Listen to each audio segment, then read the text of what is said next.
Olá, boa noite. Governo federal apresenta ao Congresso Nacional o projeto de lei do orçamento de 2025 com a expectativa de conseguir 166 bilhões de reais extras para zerar o déficit primário. Por unanimidade, primeira turma do STF confirma a decisão de Alexandre de Moraes e mantém o X suspenso no Brasil. A Anatel fiscaliza se Starlink cumpriu ordem de derrubar a plataforma. E você vai ver também. INPE mostra que Brasil teve agosto com o maior número de queimadas em 14 anos. Governo de São Paulo fecha 80 unidades de conservação e parques por risco de incêndio.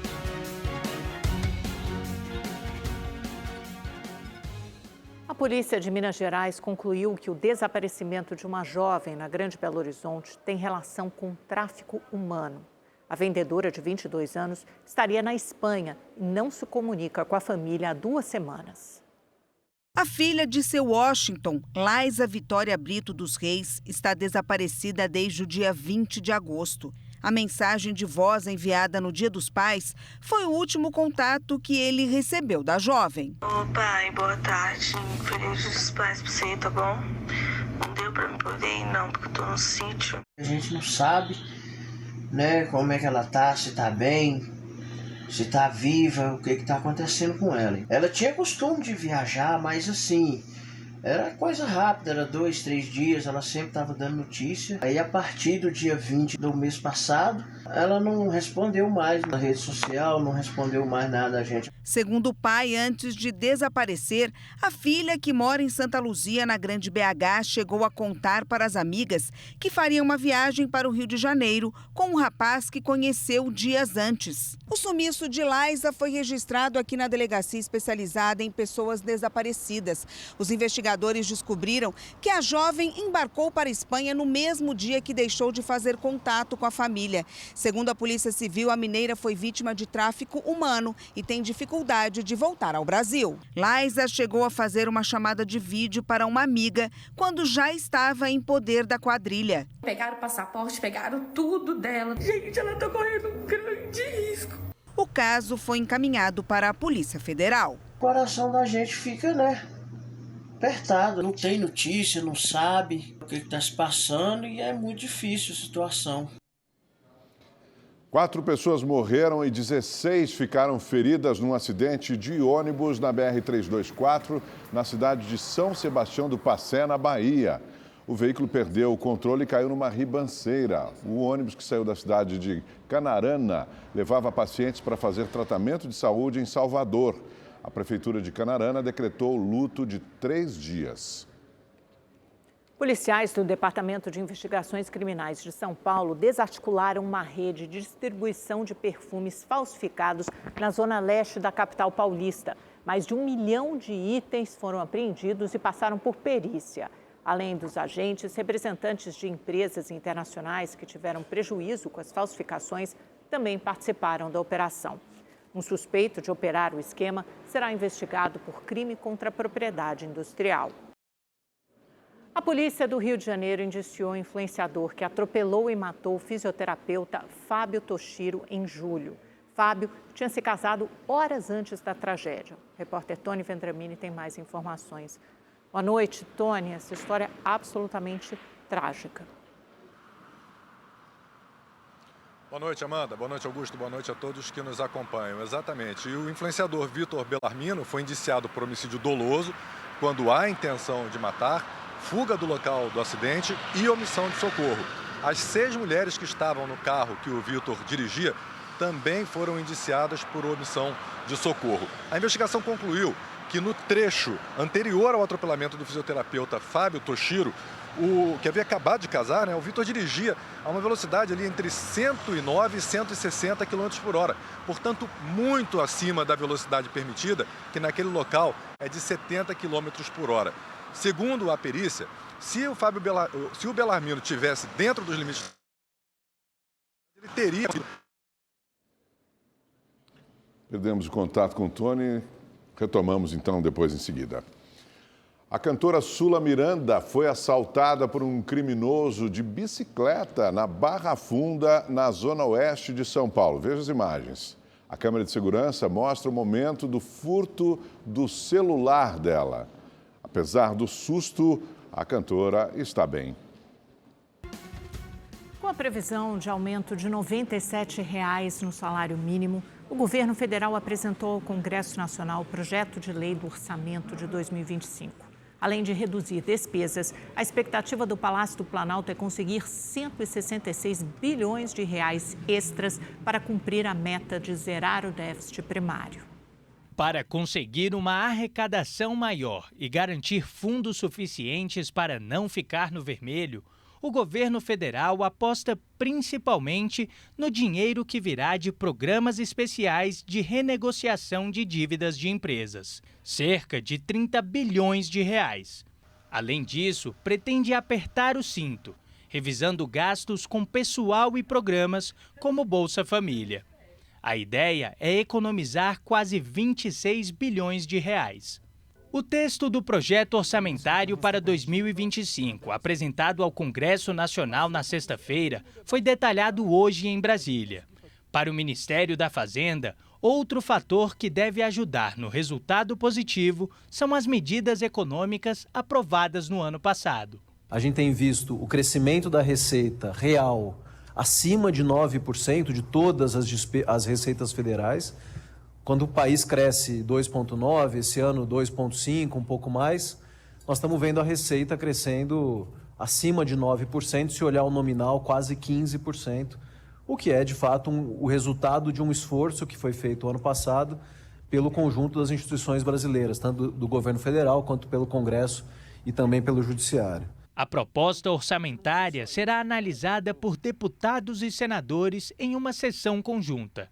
Até lá, ela prevê ainda um aumento de R$ 97 no salário mínimo, passando de R$ 1.412 para R$ 1.509, um reajuste de 6,87%.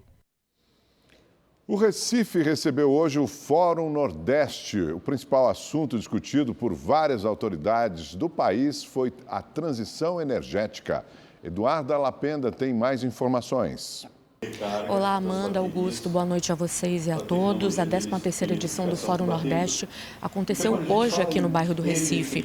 Diversas autoridades se reuniram para discutir soluções e oportunidades nos setores de biocombustíveis e energia limpa. Estiveram presentes o vice-presidente Geraldo Alckmin, além do ministro da Defesa José Múcio Monteiro, o ministro da Pesca André de Paula e o presidente da Câmara Arthur Lira. Os convidados puderam conferir palestras sobre diversos temas, como a reforma tributária, a descarbonização, a transição energética aqui no Brasil, entre outros. Geraldo Alckmin relembrou algumas ações do governo federal, como a Nova Indústria Brasil, lançada pelo presidente Lula, na qual os investimentos irão possibilitar ao país fazer a transição energética e produzir biocombustíveis. No evento, o ministro da Defesa José Múcio destacou a potencialidade do Nordeste de produzir energia limpa. Já a ministra da Ciência e Tecnologia, Luciana Santos, disse que não se pode resolver a questão do aquecimento global sem discutir a transição energética. Amanda, Augusto.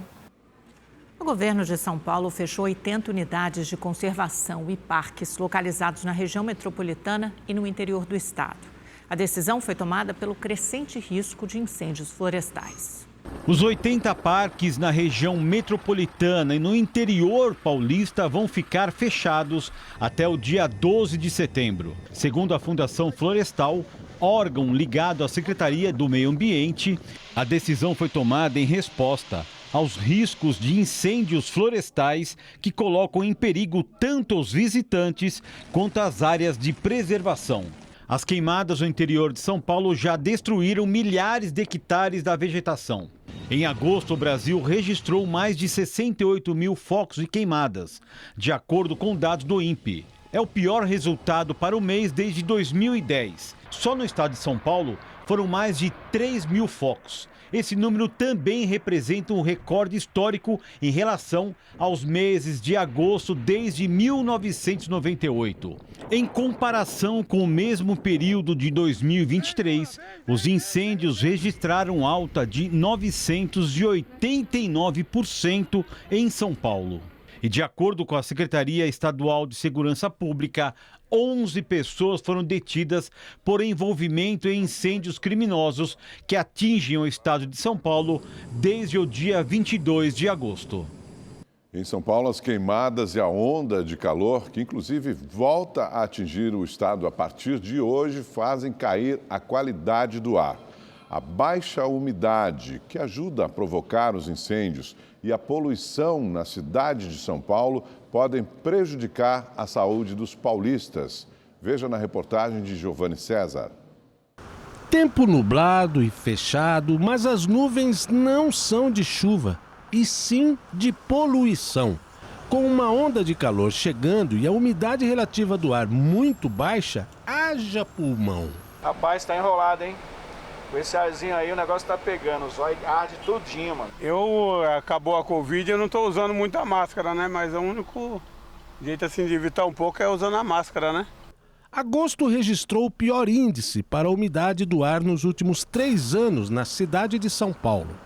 Os piores pontos na medição da qualidade do ar aqui na Grande São Paulo são as áreas próximas às marginais, rodovias e grandes avenidas. Aqui na capital paulista, o ponto mais crítico é este aqui, na Avenida Doutor Arnaldo, zona oeste da cidade. Na sala da CETESB, esses pontos em vermelho, amarelo ou laranja no mapa mostram onde a poluição está mais concentrada. São 63 estações como esta, 29 na região metropolitana. Elas controlam a qualidade do ar reproduzindo a forma como respiramos. Esses discos funcionam como narinas e este equipamento como pulmões. Esse tubo mostra o caminho dessas partículas até os nossos pulmões. São partículas muito finas, 2,5 micra, o que significa muito menor do que 8 vezes o diâmetro de um fio de cabelo. E nessa época do ano, quando não chove, não venta, essas partículas que são invisíveis, aqui nesse equipamento vai mostrar que é visível. Para vocês terem uma ideia, eu vou passar a mão aqui, veja a cor dessa partícula. E essas partículas podem provocar doenças. O fato de você ter uma umidade relativa aquém do que seria o ideal, você já tem um prejuízo muito grande do sistema respiratório de manter a sua autodefesa. Em primeiro lugar, fazer o cuidado de higienizar essas vias respiratórias e hidratar frequentemente com essas soluções salinas que nós temos à venda aí à disposição em spray, para que você mantenha uma umidade contínua dessas vias respiratórias que vão proporcionar então uma facilidade dessa limpeza. A qualidade do ar também está crítica em Minas Gerais. Belo Horizonte amanheceu em alerta da Defesa Civil por causa do calor e do tempo extremamente seco. A cidade foi tomada por uma camada de fumaça, reflexo dos focos de queimadas. De acordo com o Instituto Nacional de Meteorologia, a umidade relativa do ar ficou em 13%. No interior do estado, bombeiros e brigadistas seguem tentando conter os incêndios na vegetação. Inclusive, a maior seca dos últimos 61 anos na região metropolitana de Belo Horizonte causa prejuízos e devasta plantações. Um produtor premiado de café perdeu quase toda a lavoura por causa do calor e da estiagem fora do normal. Mamédio planta café há 27 anos na zona rural de Sabará, na Grande BH, e nunca viu uma estiagem tão prolongada. Não chove na região há quase 5 meses. A seca severa é de tirar o sono. A gente vai dormir à noite, tem hora que a gente fica 2, 3 horas sem dormir, só pensando na vida por causa de uma coisa dessa, né? Por onde a gente passa, aqui no meio da lavoura, a situação é a mesma. Os pés de café estão totalmente secos. As folhas que restaram ficaram amarelas e os galhos, sempre muito resistentes, agora olha só, se quebram facilmente. A plantação ocupa uma área de 100 mil metros quadrados. No ano passado, a produção foi de 2,5 toneladas. Agora, 75% da lavoura está praticamente perdida. É difícil recuperar uma lavoura igual essa aqui. Que se não chover por esses dias, você é obrigado a arrancar a lavoura e plantar outra. Se cortar, vai passar 2, 3 anos para começar colher outro café. A situação é desesperadora. Encomendas do Rio Grande do Sul, São Paulo, Goiás e Rio de Janeiro não param de chegar, principalmente depois que o café produzido aqui ficou em primeiro lugar em um concurso de qualidade dos cafés de Minas Gerais. Um sistema de irrigação ajudaria, mas faltam recursos financeiros. É muito caro, né? A irrigação, você tem que ter uma bomba lá embaixo, você tem que trazer os tubos aqui em cima, as mangueiras que vai correr por meio da lavoura. A Comissão Estadual de Café da FAENG, Federação da Agricultura e Pecuária de Minas Gerais, está em alerta. O estado produz metade do café do Brasil. Em algumas regiões no sul de Minas, não chove há mais de 150 dias. Olha para vocês verem o que a seca arrumou com essa lavoura, gente. Eu nunca vi isso, não. A falta de chuva, as altas temperaturas, tivemos algumas regiões no estado em que houve a inserção de geadas. Isso tudo veio a contribuir para essas perspectivas negativas que a gente vem vislumbrando para a safra de 2025. Nos supermercados, o reajuste de algumas marcas de café chega a 50%, segundo o site de pesquisas de preços Mercado Mineiro. Pagava uns R$15, 14, aí eu vejo que subiu bastante. R$25 ali um pacote de café. E a estiagem deve continuar. De acordo com a meteorologia, não há previsão de chuva em Minas para os próximos 10 dias. Agora eu estou esperando, né, para o último pulo aí, para me ver o que eu posso fazer, né? Se vai cortar ou se não, mas provavelmente é cortar a lavoura, cortar ela toda de novo e adubar e esperar que Deus abençoe que vai vir a chuva para nós. Igor Silveira, que nos fala da previsão do tempo. Eu não sei, Igor, mas eu não consigo lembrar de cabeça uma seca que tenha tomado conta assim, do país de uma forma tão severa, né, e rigorosa como essa que nós vivenciamos. O tempo continua assim? Vamos lá. Boa noite, Amanda. Boa noite, Augusto. Boa noite para você que está em casa. Sim, o tempo continua seco e quente em grande parte do país, como a gente observa aqui no mapa. Olha, amanhã, por exemplo, as temperaturas seguem altas e aí toda essa área que a gente vê mais escura aqui do mapa é porque as temperaturas podem ficar acima de 5 graus, o esperado para essa época do ano. Então, com o tempo seco e quente, também aumenta o risco de queimadas e também prejudica a saúde. No Paraná e em Santa Catarina, o sol aparece. Agora, no Rio Grande do Sul, o tempo segue instável por causa da passagem de uma frente fria. Em São Paulo, as temperaturas seguem altas com máximas de 32 graus amanhã, 31 na quarta-feira. Na quinta cai para 26 por causa da passagem de uma frente fria e na sexta-feira 18 graus de máxima. No Rio de Janeiro, a terça-feira vai ser quente com os termômetros marcando 31 graus. Belo Horizonte 34 e Vitória no Espírito Santo 28 graus de máxima. No interior nordestino, o tempo segue seco e quente, mas tem previsão de chuva no litoral por causa de uma brisa marítima. Na região norte, o tempo segue instável em toda essa área mais escura aqui do mapa. Só que as temperaturas seguem altas por lá também. Olha, Manaus marcando 36 graus amanhã de máxima. E Cuiabá, olha só, 42 graus. O tempo quente e seco por lá. Boa noite para todo mundo. Amanda, Augusto. Obrigado, Igor. Até amanhã.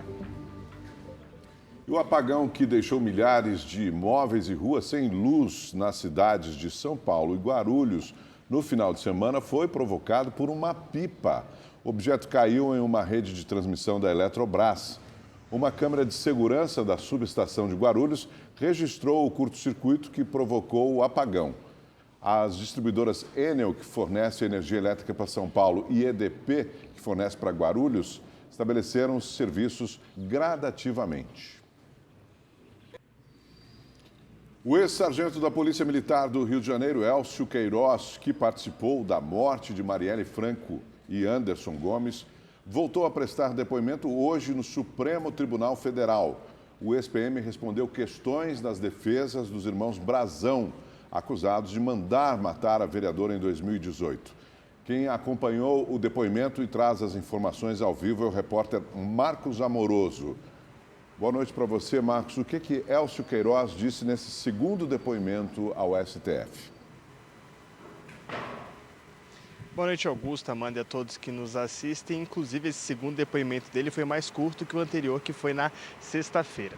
Logo ali no começo, o Elcio voltou a falar que ele sabia que existia um esquema de corrupção ali dentro da Divisão de Homicídios da Polícia Civil do Rio de Janeiro, onde algumas pessoas conseguiam pagar para que certos crimes, principalmente aqueles mais violentos, não fossem investigados.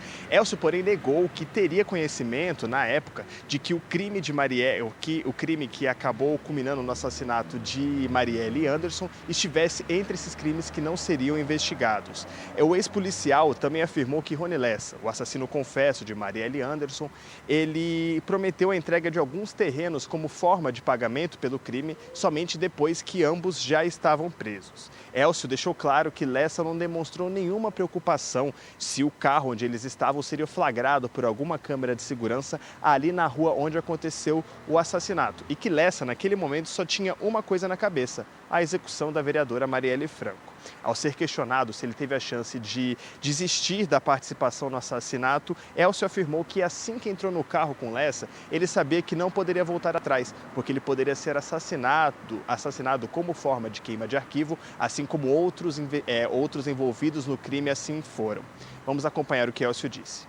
No momento que ele narra que a situação seria um alvo, seria uma vereadora e tudo mais, ele começa a narrar os fatos, eu começo a ligar as vigilâncias que tinham sido feitas, que eu percebi. Então, se eu refugasse, eu seria vamos dizer assim, um alvo perante essas pessoas. Uma esperança para as mães que vivem com HIV.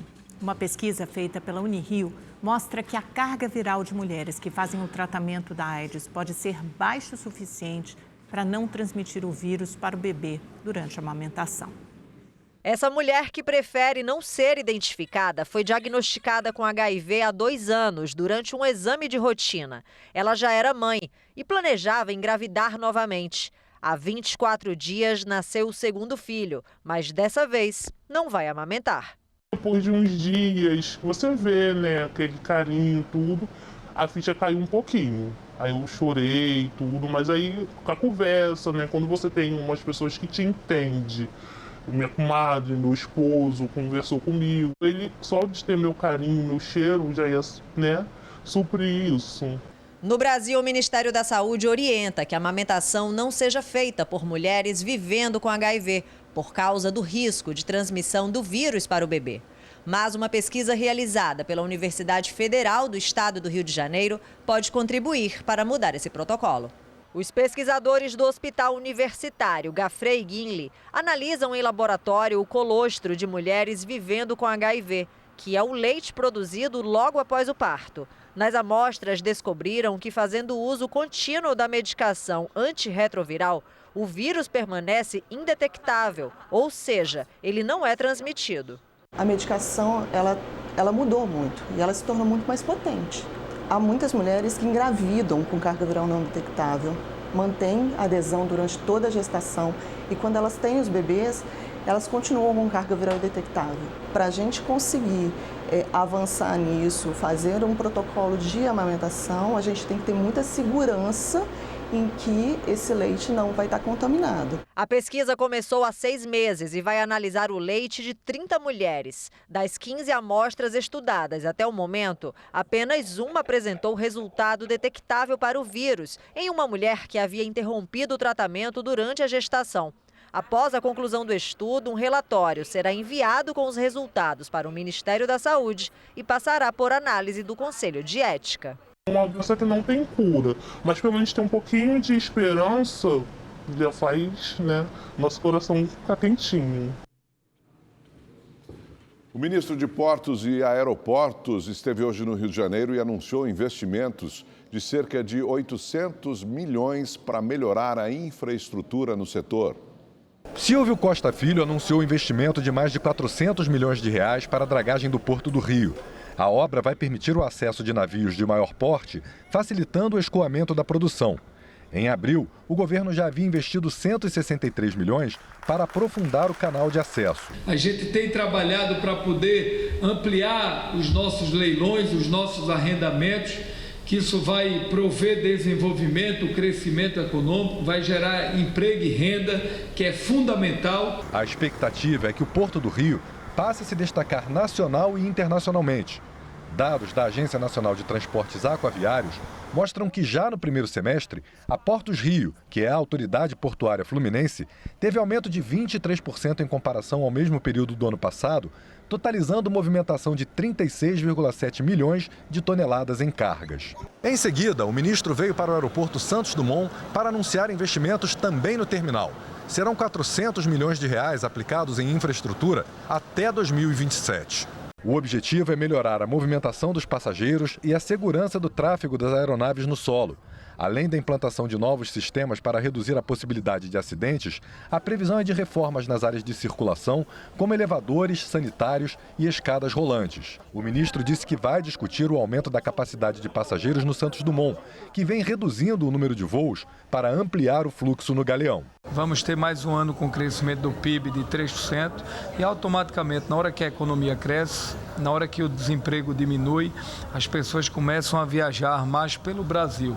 Então a gente espera que a gente possa ter um olhar, por isso que a gente quer fazer essa reunião agora no final do ano, para pensar não apenas o ano de 25, mas pensar os próximos 5 anos da aviação aqui do estado do Rio.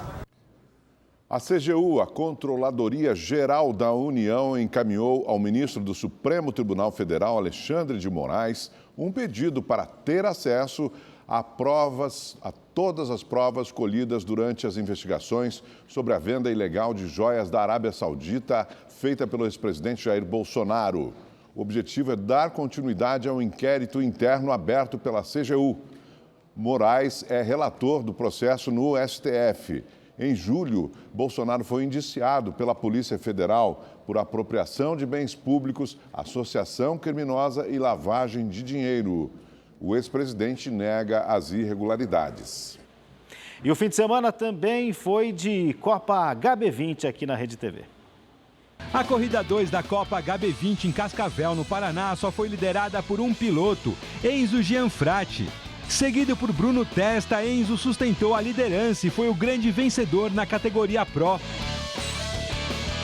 Na Elite, Thiago Lopes correu mais rápido que todo mundo e ganhou a disputa.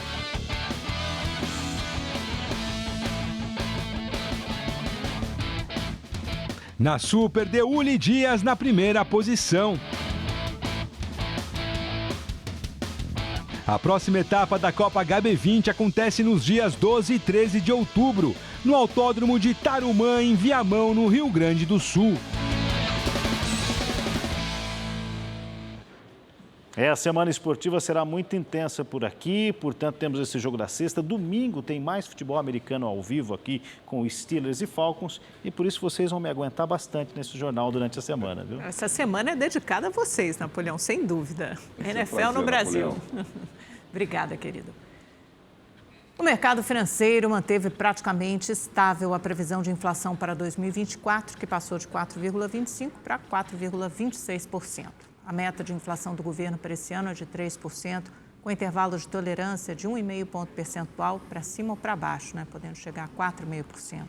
A estimativa para o PIB subiu para 2,46% e a previsão para a taxa Selic neste ano, que é a taxa básica de juros, permaneceu em 10,5%. Os dados são do boletim Focus, divulgado pelo Banco Central. O governador do Rio de Janeiro, Cláudio Castro, demitiu o chefe da Polícia Civil, Marcos Amin, o secretário-geral da Defesa Civil e o comandante-geral do Corpo de Bombeiros, Leandro Monteiro.